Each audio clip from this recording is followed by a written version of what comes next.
체코 정부가 현지 시간 7일 프라하에서 한국 수력 원자력과 원자력 발전소 2개 건설을 위한 본 계약을 체결한다고 밝혔습니다. 바라카 원전 수출에 이어 16년 만에 한국 원전 기술을 세계 무대에서 증명해냈습니다. 네, 자세한 내용은 취재기자 연결해서 들어보겠습니다. 자, 박기환 기자, 먼저 체코 정부가 발표한 내용부터 전해주시죠.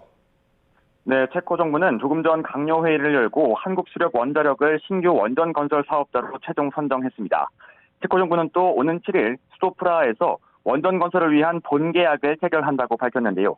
한수원과 발주사인 두코바니 원자력 발전사는 양국 정부 관계자들이 참석한 가운데 최종 계약서에 서명할 것으로 보입니다.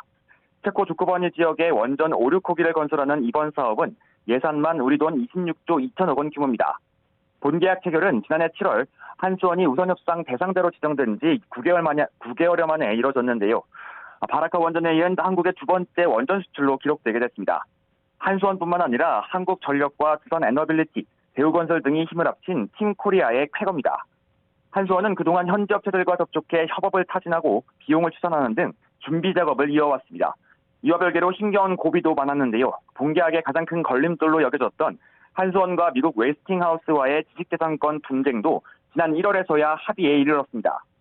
또 한수원의 유력한 경쟁자였던 프랑스 전력공사가 체코 반독점 사무소에 이의를 제기하기도 했는데요. 당초 지난 3월에 본계약 체결을 마무리할 예정이었지만 체코 경쟁당국의 심사와 보류 조치로 지연돼 왔습니다.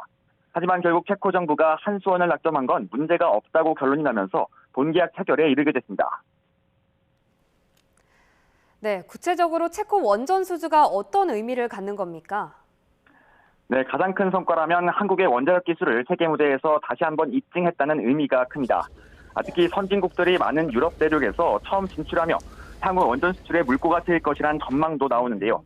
당장 체코 정부가 검토 중인 페물린 원전 2기 건설이 확정될 경우 한수원은 우선 협상 대상자 자격을 자동으로 부여받게 됩니다. 특히 탈원전 열기에 지난 10여 년 동안 이뤄지지 못했던 유럽의 추가 원전 건설이 본격화하면서 유럽 다른 국가들 역시 이번 체코 원전 사업을 주목하고 있습니다.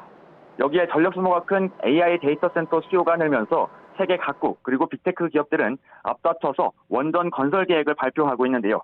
이런 가운데 한수원이 프랑스와 미국 업체를 제치고 최종 계약을 체결하게 되면서 원전 강국으로서의 위상이 더 높아지게 됐습니다. 지금까지 YTN 박견입니다.